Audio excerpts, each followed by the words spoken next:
Soccerex connected, a very good afternoon and good morning to those of you in North, South and Central America. Ben Jacobs with you, the final day. Engage with us. Please use the hashtag Soccerex connected.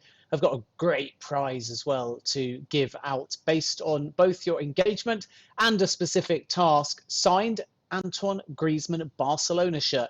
Thanks to the ICC and La Liga for providing this one. And if you want to win it, you just have to tell me what is your most iconic ever La Liga shirt. Tweet us a photo. Bonus points if you can get a photograph of you actually in the shirt, or maybe you can put it on a young child. Either way, have a bit of fun with it and go really far back in time. Show us some shirts that we've never seen before. Thanks to Gary Holman, who's been in touch and has provided an old away black and white Real Madrid shirt. I'm not actually sure we're allowed to provide you with an entry to this, given it's a Barcelona jersey up for grabs. I think anyone that enters with a Real Madrid option might be disqualified. Of course, Gary, I'm only kidding. You're in the draw, fear not. Thanks also to SimZim, that's his handle on Twitter, who's sent me a brilliant red and white Athletic Bilbao jersey from a few years back. And Steve has been in touch as well and said the Betis away shirt from the mid-1990s. Thank you for those photos. Keep engaging with us via Twitter at Soccerex. Send me your favorite ever La Liga shirt for your chance to win a signed Antoine Griezmann jersey. That will be announced at around about 6:45 this evening when we wrap up the day. Myself and Patrick McCrenna, head of sales and marketing at Soccerex, and also we look back on some of the highlights from the entire week. The other prize is a signed Team Atletico Madrid shirt, and that's to our most engaged user. So basically, keep asking questions to our next panel. Make sure that you attend, send lots of compliments and comments and so on, and you will get a good score in our top secret algorithm where we determine who is our most engaged viewer, and you will win a signed team shirt from Atletico Madrid. Right, let's move on to our next panel now, and it's 3 o'clock GMT here in London, and it's brilliantly called Let's Get Digital, because of course during COVID-19 we can't get physical. So what we have to do is think about new means to engage with fans through digital and provide value to commercial partners as well. This particular panel is sponsored by NBC Universal Telemundo Enterprises and will focus specifically on modernizing broadcasting. We'll discuss how multicultural audiences are leading the future of sports consumption. We're delighted to be joined by Robert Pardo, the Vice President of Sports Content at Telemundo Deportes. Alongside him, Francisco Rivera, Strategic Development at NBC Universal Telemundo Enterprises. And from exactly the same company, we welcome their Vice President of Strategy and Insights, Jennifer Getson. And your moderator is a journalist at NBC Universal Telemundo Enterprises, and that's Alfredo Lomeli. Alfredo, over to you.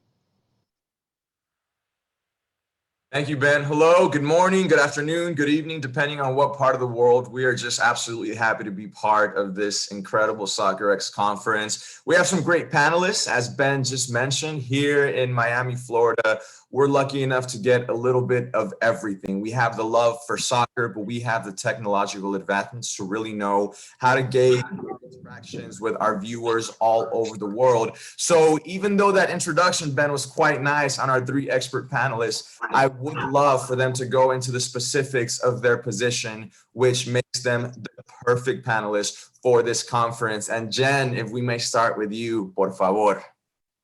Hi, thanks, Freddie. Hi, everybody. My name is Jennifer Getson. I'm the Vice President of Strategy and Insights, and I lead programming and consumer research for Telemundo, our cable network Universo, and all of our digital properties. The team that I lead is really responsible for synthesizing insights from qualitative and quantitative data, and we use that in a variety of ways, including data and analytics, to provide performance insights on how all of our content is performing across all our platforms, and everything in between, including up to understanding the rapidly changing media landscape and the Hispanic population in the US and all of the cultural trends and influence on the United States. So I'm really excited and looking forward to sharing some of the insights we have, particularly around soccer fandom and consumption. And thanks for having me today. Beautiful. Francisco, you got that nice, beautiful, empty office back there. How are we putting shows live on air right now with no one going on, Francisco? Yes, no, absolutely. It's a pleasure being here. Good morning, good afternoon, or good evening, wherever you are. It's a pleasure being here. My name is Francisco Rivera, and I'm basically VP of Strategic Development, working very closely with the rest of the panelists here, getting insights, getting content, ideas, and creativity, putting all that together and identifying ways to actually connect with audiences in a way that will make sense, that will grow our audience size, engagement, as well as obviously revenue. Super excited to talk about soccer and the future. Awesome. And Robert, if you can give us a little bit about your responsibilities and how they tie into what we'll be discussing today. Hello, everyone. And first, I'd like to thank Soccerex for the invitation. My name is Roberto Pardo. I'm a VP of Content for Telemundo Deportes, and I lead a great team to put on all the events and shows across all our digital platforms. This is something that is definitely changing, not just because of COVID, but across our industry. So the type of content and events and the scope of it are always changing. I'm excited to talk to you guys all about it today. Awesome. So guys, start getting your questions ready, send them through. We're going to try to get to as much content as possible. And we do have a lot, but lucky for you, we got all the energy and we have all the ways to break it down to where everybody can really feel a part of the NBC Universal Telemundo Deportes family for these next 45 minutes. All right. Question one, we're going to dive right in. Here at Telemundo, we continue to fuel growth in a rapidly changing media market that's driven by viewers' demand, not our own likes and dislikes, right? So we want that culturally relevant storytelling across linear, digital, mobile formats. So Jen, this one goes for you, and I'd like for you to please just walk us through the soccer fandom. All right, this is a very general overview, the soccer fandom and how they're staying connected with the sport in today's digital age. We've seen a lot of experiments happen in the past decade, especially with certain shows that may be launched that are 100% social media driven. And we've seen a little bit of everything else. So where's your stance on this? Yeah, thanks. I mean, I think it's first of all important to start with the fact that soccer has seen a huge rise in popularity here in the US. It's now one of the top sports, and Latinos in particular here in the US are leading this sports culture shift with their growing influence on the population size of the country here, as well as their influence on mainstream culture. In fact, 2 out of 3 Hispanic millennials are soccer fans, so they're actually leading this wave. And as a result, soccer fans are about 10 years younger than the average sports soccer fan. And with that kind of hand in hand goes over-indexing on mobile. They are definitely a mobile-first generation, soccer fans similarly. In fact, we actually have a term, we call them Generation M, that's used to define this population as millennial, multicultural, and mobile. And among Generation M, soccer has surpassed baseball in popularity. So it's just one way to kind of give you a sense of the size of the fandom. And what's also really interesting here in the US is that soccer fandom is actually increasingly powered by women. And that's spurred on by the success of the US women's national team here in the country, as well as more young girls participating and playing in youth soccer leagues. And some of our research shows that 1 out of 2 Latinas are soccer fans, and they actually consider themselves to be diehard soccer fans. So that's another defining characteristics of soccer fandom here. It's the passion. So they're young, they're multicultural, they're mobile, and they're really passionate about the sport. And leading into the 2018 World Cup, we did research studies to really try to understand this passion. And some of our most fun insights really came from this kind of work. Fans told us that they would risk getting in trouble at work to stay home to watch a World Cup match. They would rather hang out with their favorite soccer team than with their own family. And even when it comes to like exciting things that happen in your life, these soccer fans told us that their country winning the World Cup was second only to holding their child for the first time. You know, winning, their country winning was more exciting than winning a car or getting a job promotion. What's really important about this passion is that it really helps transcend language, meaning that here in the US, soccer breaks down barriers between Spanish speaking and English speaking. And that's largely because there's this overwhelming sense that Spanish is just better in Spanish. Soccer is more authentic, and you can really see in a Spanish language broadcast that passion on display. You can hear it in the way the game is called. And we see that in the data too. In fact, for the World Cup, what we saw was that Hispanics represent about 18% of the population, but they made up more than 40% of the viewing audience. And so what that really means is that fandom translates into a lot of consumption across all screens. Soccer fans want to watch their games live, and they'll do it on the live TV, and they'll do it on a mobile device or another device. And so live streaming becomes huge. And because of that, we saw with our World Cup event in 2018 that it was the most cross-platform tournament in history. So we broke records on both linear and on digital. And so in a nutshell, soccer fan, that fandom here in the US, young, multicultural, mobile first, passionate, and that transcends language, screens, devices. It was really fascinating to see. And as that growth continues, I suspect, Robert's job, Francisco's jobs will become increasingly important in trying to feed that fandom with content and partnerships. Right. Thank you so much, Jen. And just so I can understand, when you're talking about this Generation M and you're saying, and I think I might be a part of that generation, I love watching soccer, football in Spanish. Like, I can only watch it in Spanish because that's what my little happy heart feels. But when I watch other sports like football, baseball, or basketball even, I like to hear my English commentators. So it's definitely interesting. Is Generation M typically leaning towards listening to soccer matches with Spanish broadcasters? So what we find in our research is that authenticity and that passion, yeah, it really does. We see not only English-speaking Hispanics coming in to watch the sport in Spanish, but even non-Hispanics are coming in. It's largely associated with co-viewing, right? They're watching with friends or family, and so they may not be of Hispanic origin. They might not have necessarily a favorite team from another Latin American country, but that tradition of viewing with friends and family really does help transcend language and pulls people in to Spanish language broadcasts. Absolutely. Francisco, let's go ahead and move on to you. So based on these trends, and there's a lot to digest here with everything you gave us, all incredibly important. Based on these trends, how do media companies like Telemundo sort of leverage the distribution platforms beyond linear television? Yes, no, absolutely. That's a great question. And, we in Telemundo have, history of great coverage in sports, great events for several decades.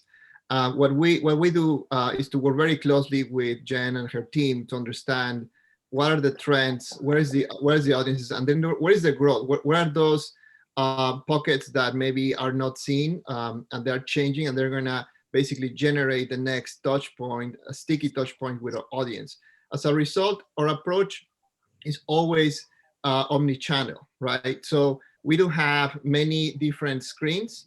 We have many different ways to touch point with the audience, different types of content that we create for each one of them. Also different partners, right? Starting obviously with NBC Universal themselves, our partnership with NBC Sports team, but also we partner internally with other departments. For example, the folks that run Peacock, where we have a very strong presence in sports. We also partner with our MVPD teams, as well as MVPD partners, as well as other digital media companies, social media, YouTube, etc.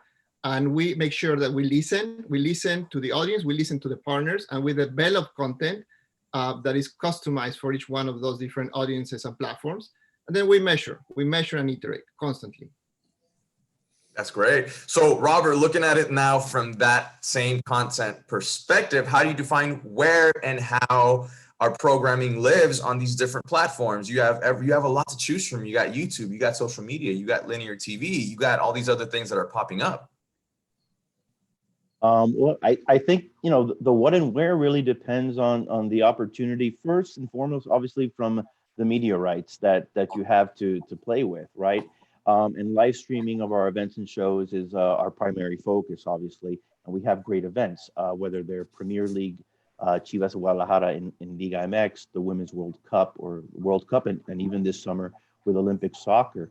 And so you really do have to go platform by platform, see what the opportunities are on each of those platforms, and kind of tailor the type of content and the experience, right? I'll give you a couple of examples around around Chivas, which we signed a few last season or around July, and we launched in the middle of COVID. But digital allowed us to amplify opportunities to new audiences. So we used YouTube to distribute the under 17, under 20 games, the women's games, where before we were kind of looking for opportunities strictly with linear. So we were able to target and serve those younger audiences, those bilingual audiences that gravitate towards those platforms in a unique way. And we also experimented with English. So we're at the point with, again, because the Chivas partnership allows us to have English rights to those matches too, we fully leverage that across NBC Sports. We stream it in English, and we have some content in English. And more and more of things like that. We have a Chivas franchise that we rolled out. So there are, unique opportunities also to engage fans. Our daily kind of news and chat IP, Titulares y Demás, went through a very interesting transformation. You mentioned, Francisco mentioned Omnichannel, and it's definitely part of our strategy moving forward, where we're trying to get kind of tweak production and the scope of work across all sorts of platforms on social, to the point where we have a daily social show on Facebook and on YouTube and on Twitter. And the great thing about that is that allows us to talk to the fans during the show, engage them, answer the questions, and it's just a whole different experience when you kind of come from the linear world. It really provides those unique and new opportunities, and the fans love it. So moving forward, I just think it lets us look at content holistically across linear and digital, and kind of plan and develop what those opportunities and what those plays are, especially for big events like the Olympics this summer and the FIFA World Cup in 2022. Can you go into, Robert, a little bit more how we're using the Telemundo Deportes app? I mean, everyone has to download their sports app. I legit maybe have 4 or 5 ones that I'm always on, including the Telemundo Deportes app. I think it's a very nice looking, fresh app, and I see a lot of cool content on there. So how are you using this to sort of supplement this omni-channel mentality that we have? So it looks, so the live streaming of games obviously are the big ticket item in a world where folks are more mobile. Just the device preference is something that grows, and is part of our day-to-day, to be honest. Having the games available on the app is really the big priority, but also what do you surround those games with, whether it's a lot of short-form content, digital franchises related to this IP, and also serving fans with the nuts and bolts, the information, the results, and that type of stuff. So our focus is very video centric, but it's broad enough where you get a lot more value than the live game. You also get an ancillary, and we are testing kind of parallel experiences with linear more and more as a companion piece to the linear side. So all of that is really exciting, and it's one example of how we use the site and the app.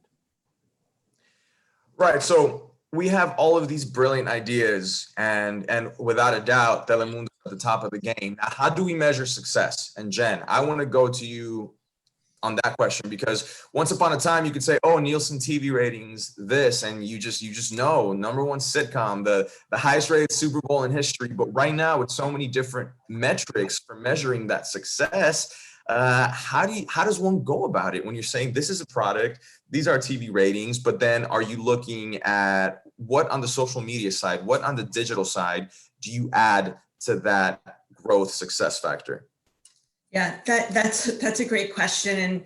And one of the things we do to try to, take apples and oranges and just kind of make it fruit is to try to find equivalent metrics. So like you were mentioning, most people are used to television metrics like a ratings, or the size of an average audience. And when it comes to digital performance, we also look at audience and we look at engagements. And typically for digital, audience is measured in terms of the users who are coming to our digital platforms.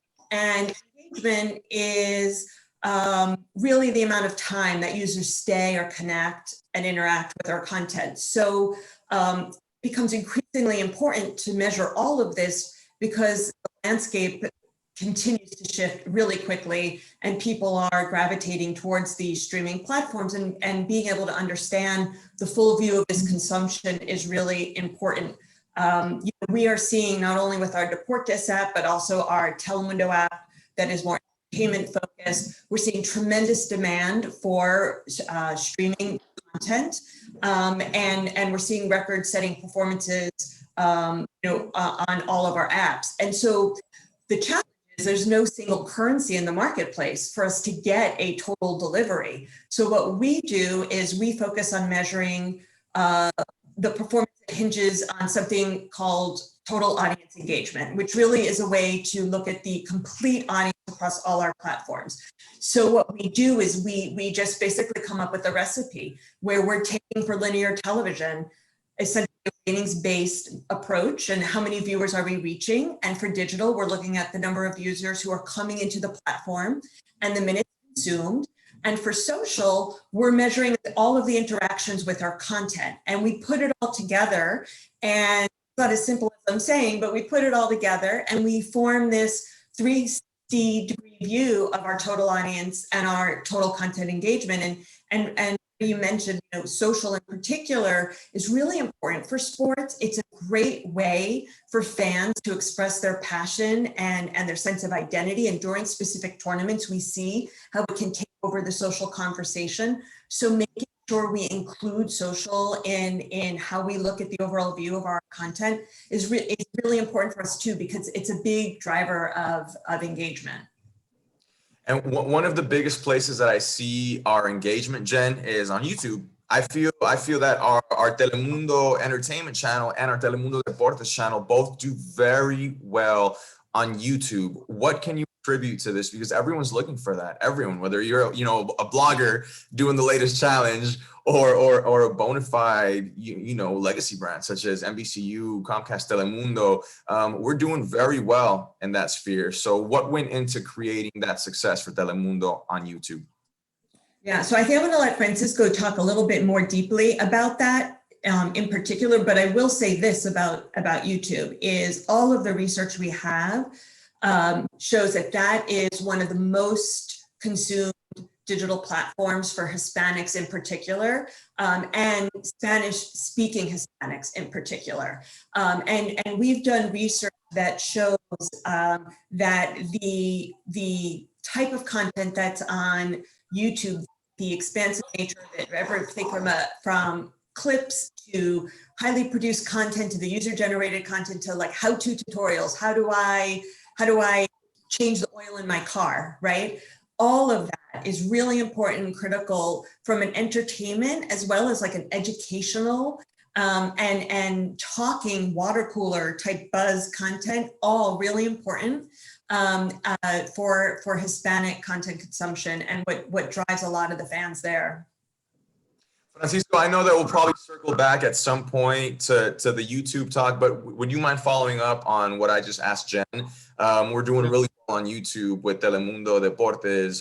What has been sort of that secret sauce? Yeah, no, absolutely. YouTube is a platform that we at Telemundo have fully embraced for many years. It's going to be almost 10 years since we started working on this platform, and basically we have been embracing it. We have had, talking about partnerships, one of the best partnerships, with digital companies, with the YouTube teams, and we have been really understanding. I think the first thing is understand audience, of course, right? Understanding what do they like, what's the form of communication that they're looking for. Understand that YouTube is more of a place where the audience is looking for personalities to have specific connections and not only just broadcast but also listen to what they have to say, what they have to contribute, right? So we have a big, we put a big effort into that, into the community. The second part is to understand the priorities of the platform, which evolve, right? So it is important, for any other, company or other professional looking to grow on these platforms to really understand what are the priorities of these platforms as they evolve and as they grow, right? And then see how to align your own strategy to theirs, right? Whether it's mobile streaming or it is community or it is any other kind of form of stunt that they're looking for, embrace it, and go that way. And we have done that, for the last few years for sure. On top of that, Robert's team, they have been developing an incredible YouTube specific content set that goes all the way from, traditional highlights that are, published really quickly. That's a game of speed, a game of branding, right? A game of trust with the audience, all the way to, for example, cartoons and animated stories that actually create and enhance fandom, and kind of, basically create this aura on Telemundo that we are innovators. We are giving the content to the audience in the way that they're expecting it, right? On all these different platforms. So last year we reached 1 million subscribers on the YouTube channel. That was a humongous milestone. And it basically right now we have 9 channels in YouTube, including sports, that has more than 1 million subscribers. So we're really proud of what we've done with this platform. Right, and soccer is a huge part of that growth. And me specifically, Robert, I want to ask about soccer growing in the United States. It's something that we hear a lot, right? Oh, soccer fans, I believe that we will win. But it's not only that support for the U.S. men's and U.S. women's national teams. It's also the amount of Hispanics that are in the United States that are pulling from La Liga, that are pulling from the Premier League, that are pulling from Liga MX and just South American soccer. So as it's growing, what are the top leagues that are contributing to that growth within the US? And on that same note, how are we actively creating that digital space to serve and attract those audiences?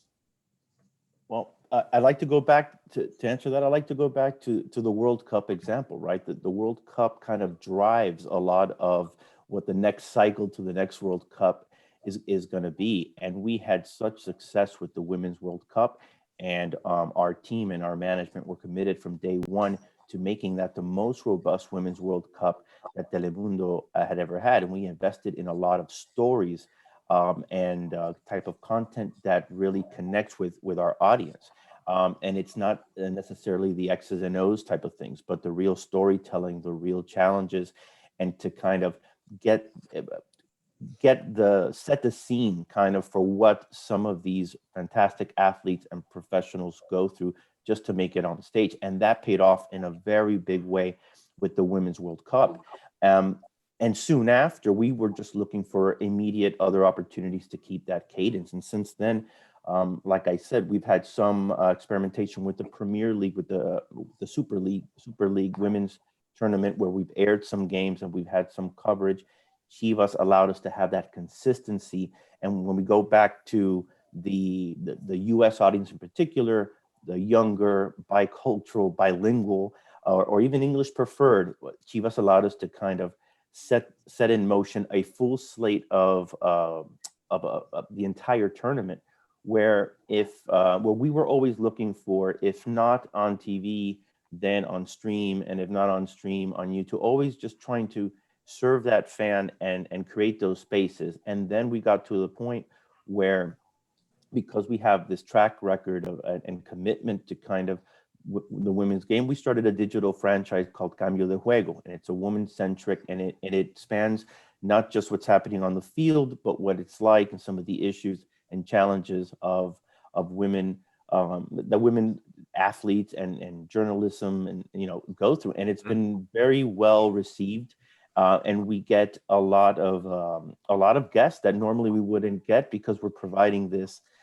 opportunity. So that's one of the ways that we kind of grow soccer in again, looking at our portfolio, being strategic and being targeted as to continue that cadence and grow it to the next Women's World Cup in particular. And then to touch upon what Jennifer said earlier, the multicultural and English for further, that balance is something that we have to kind of check through at every step to see if there are opportunities to reach that audience.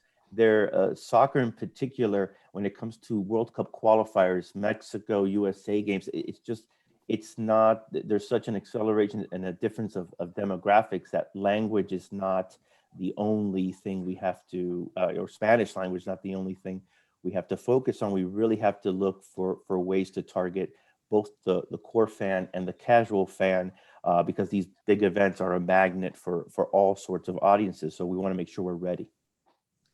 Robert, this is a really great time to bring in a question from one of our audience member, Utkarsh. Thank you for sending it in. And it goes hand in hand with what you just said about the Women's World Cup.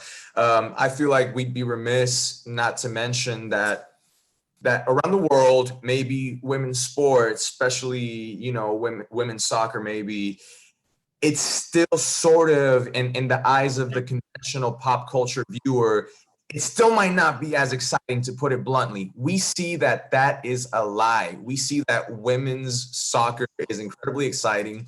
The U.S. women's national team, you know, sort of have had to get it done for the U.S. in the past couple of years. So his question is, has the younger generation been equally open to women's football content? And is there a particular method you use to engage fans in women's football? From Utkarsh, thank you for your question.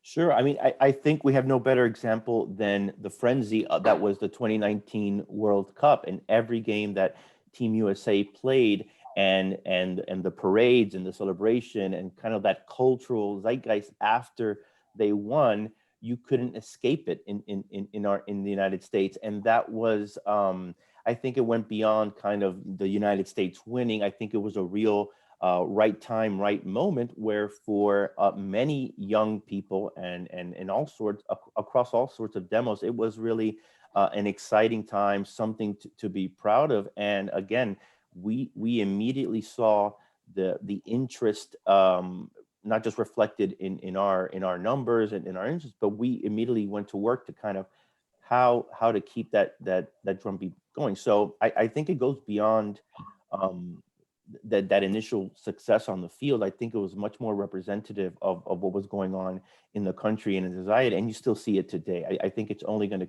that cadence is only going to continue to grow.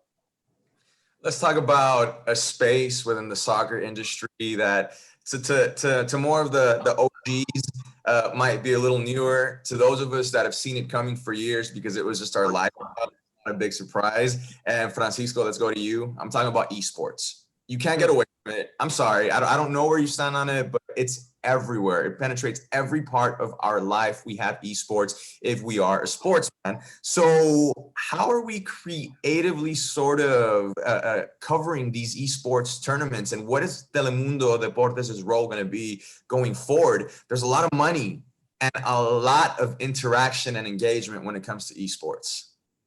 No, absolutely. I mean, esports is an area that continues to grow and grow. I mean, when you look at the numbers of, you know, the global tournaments out there, they are, you know, higher than anything other than probably the World Cup, right?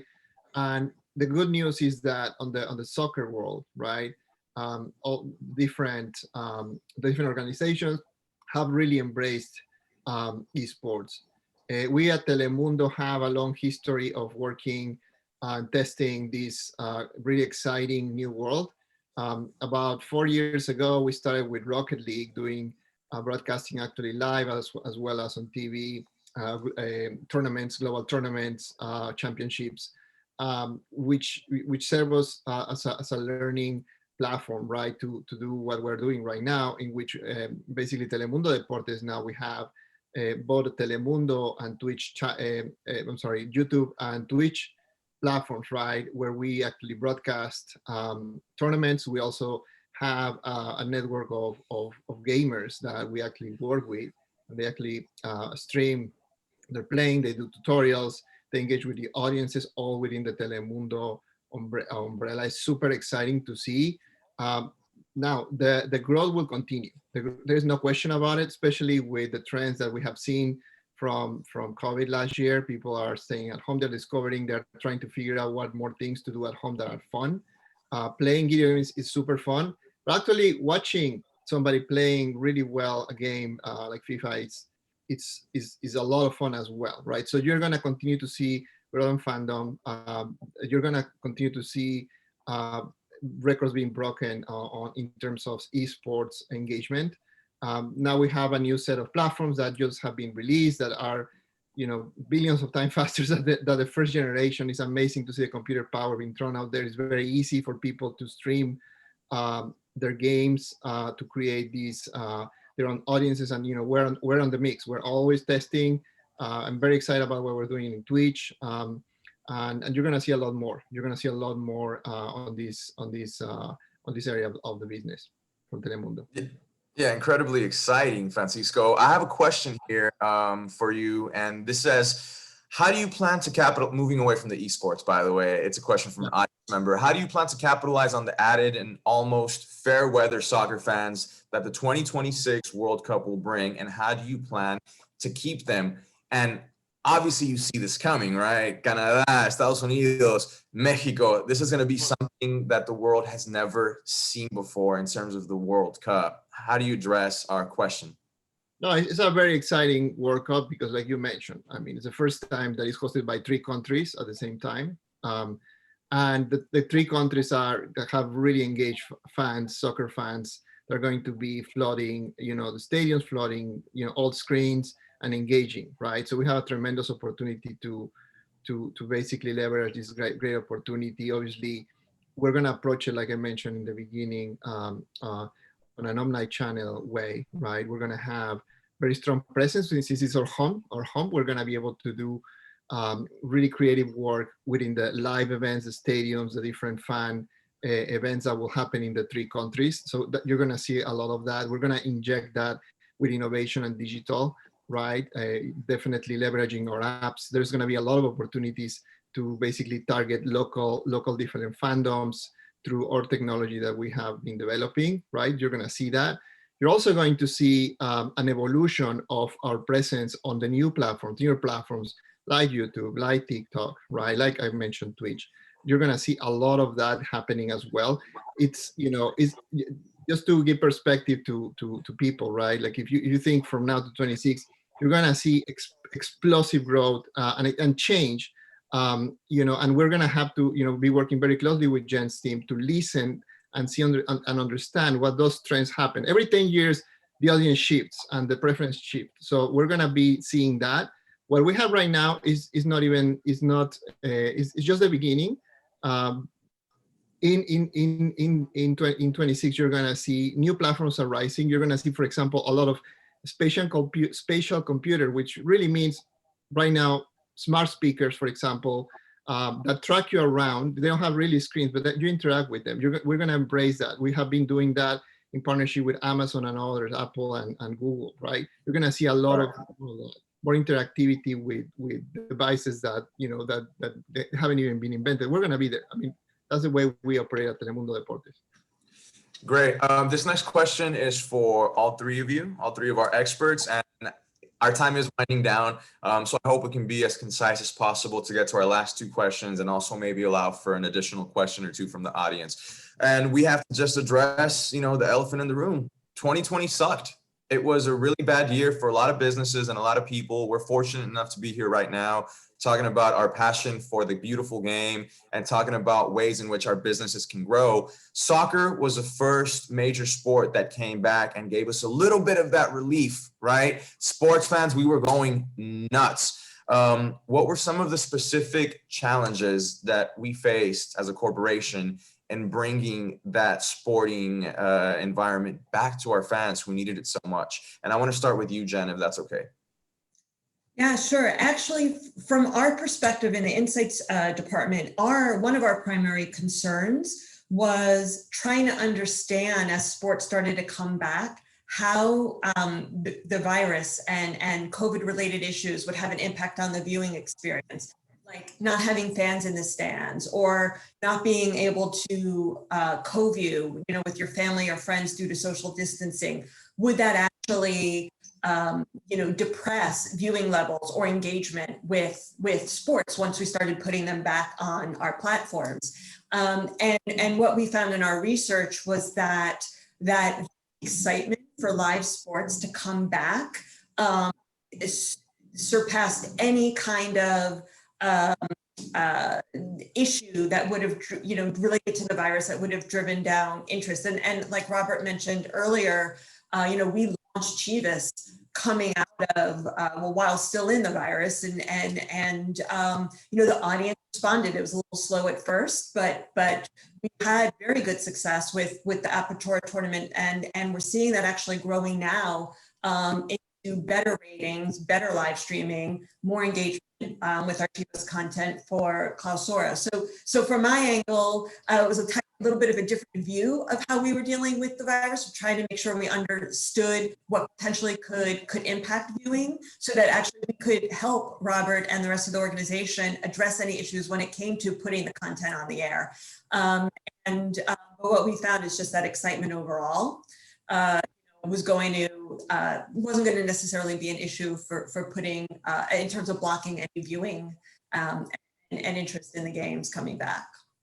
Robert, just because there wasn't any sports going on doesn't mean that they're like, oh, we don't have to do any more sports coverage. You still had a channel to run and you still had a lot of content that you needed to put out. Where did you draw your inspiration from, and how do you feel that we executed that coverage? Where did we go to we don't have the actual games. Where do we go? So by no means were we not doing content, right? What we did is we immediately created strategies to in the very first months or so repackage, reproduce kind of best of, trying to keep that cadence going and that excitement. Obviously, when we moved into the return of actual play, we had to think of safety first and roll out these things, and there was a lot of innovation across the entire world, really, as to how to illustrate the fan experience, incorporate fans back with augmented audio and things like that, and that I think was a fantastic to see, just the creativity around that, But we are two tournaments, esports tournaments, and that was kind of a breath of fresh air. We had two EA tournaments, a Summer Cup and a Stay and Play Cup, that we broadcast on Twitter, and that was one of the first initial steps to kind of grow our esports efforts, right? And we had tremendous success with that, and then we dusted off and just created not live content, but we looked at our FIFA archive, and we did all sorts of experimentation on every platform, really, or a variety of platforms, just to get ready the fans for that big kind of return to soccer. And once we had our initial steps with the Premier League, we launched Chivas, and then it kind of starts becoming normal. One thing that was interesting was access to players and access to the press conference and things like that, because they were all virtual. There was just a disposition from the teams and the leagues themselves to kind of stay in the mix and stay relevant and keep that connection to their fans. That provided an unbelievably new opportunity to create all sorts of new content. We launched a kind of quarantine confessions type of digital franchise while everyone was home. That was extremely successful on social and on our app, and we've kind of I think the industry that's kind of here to stay started to adopt the acceleration of all this technology that was rolled out for COVID. So it was very, very exciting, just a burst of creativity and innovation and collaboration. Francisco, we have one more question. Our time is running out, but we have one more question. I'm going to ask you to please, I'm going to challenge you the way we're challenged to do live on air sometimes, which is you got 45 seconds to answer this question Go. How are you diversifying your content beyond just match day? Yes, of course. So, again, we start with data, we start with platforms and what's important to win in each one of them. We actually keep track of non-traditional media players as well. We learn from them and we adapt, right? We also engage directly with our fans actively on all these platforms. And then we look at new trends and we look at new opportunities. Sports and soccer especially is a great way to take people's mind to a positive mindset, when they're going through a challenging year like last year. I think we're delivering. I mean, you can see the numbers on all the screens and our success. So we're super excited to continue, breaking records with the Telemundo Deportes. My final question is for all three of you, and we're going to sort of bust out the crystal ball here, figuratively. As we look forward, what is the one major trend in digital that you think will have the biggest impact in the sports media industry over the next 1 to 2 years? Jen, if we can start with you. Yeah, I mean, I think it's live streaming of sports. Clearly, that is, I think Francisco said it. I think we're going to continue to see explosive growth of live streaming on our digital platforms. And so that obviously means, we're going to have to figure out a way to get as much content where we can on all of the platforms that our fans are on. And I think this live streaming growth is going to be across all segments of fandom, meaning people who are diehard fans of certain sports and even casual fans are going to gravitate to these digital platforms. And I think it sets us up well for our World Cup in 22 to break all of the records that we set a few years ago in 2018. Robert, what about you?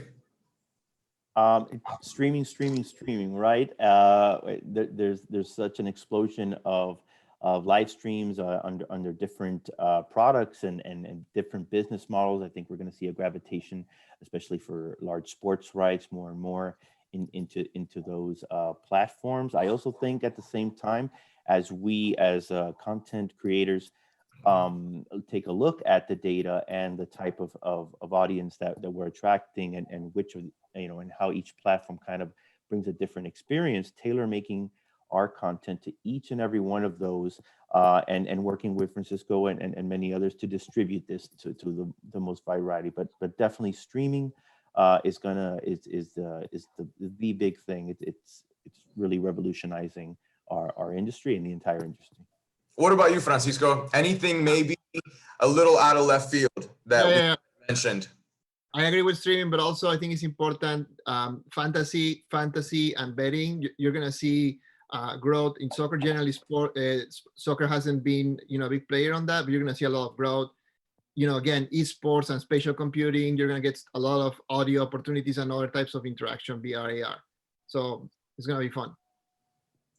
Guys, these past 45 minutes have been fun. The future of soccer is bright. The future of Telemundo Deportes is even brighter. We know that we can reach basically the entire world through what connects us, which is our love for soccer, our love for sports, and whatever language you like to enjoy it. Jennifer, Robert, Francisco, thank you so much for taking the time out of our morning for all of our viewers across the globe. Soccerex, so awesome. Let's get back to studio.